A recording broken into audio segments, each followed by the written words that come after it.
నమో వెంకటేశాయ. రోజుకు ఒక శ్లోకం, జీవితానికి ఒక దిశ. అత్ర్యాది సప్తఋషయ సముపాస్య సంధ్యాం ఆకాశ సింధు కమలాని మనోహరాణి ఆదాయ పాదయుగమచ్చయుతుం ప్రపన్నా శేషాద్రిశేఖర విభో తవ సుప్రభాతం. అత్రి మొదలైన సప్తఋషులు ప్రభాత సంధ్యావందనం పూర్తి చేసి ఆకాశగంగలో వికసించిన దివ్య కమలాలను తీసుకొని నీ పాదాలను పూజించడానికి వచ్చారు స్వామి.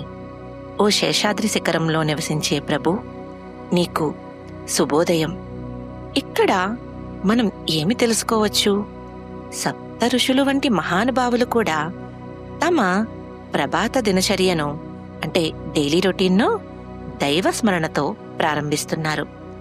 ఎంత గొప్పవారైనా, ఎంత జ్ఞానం ఉన్నా దైవానికి నమస్కారం చేయడం వారి దినచర్యలో భాగమే.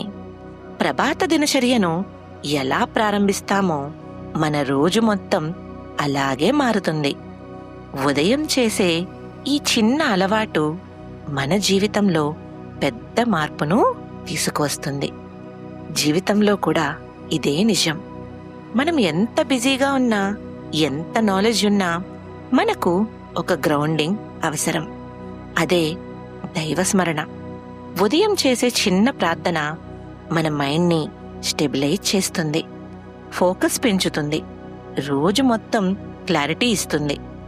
మహానుభావులు చేసే పని మనకు మార్గదర్శకం.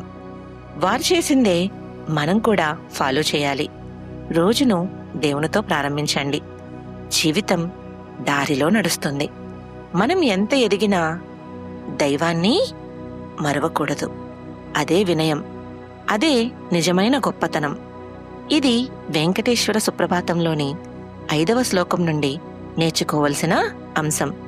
రోజుకి ఒక శ్లోకం, జీవితానికి ఒక దిశ. మళ్ళీ రేపు కలుద్దాం. ఇలాంటి జీవన సత్యాలు తెలుసుకోవాలంటే మా ఛానల్ని సబ్స్క్రైబ్ చేయండి. ఓం నమో వెంకటేశాయ.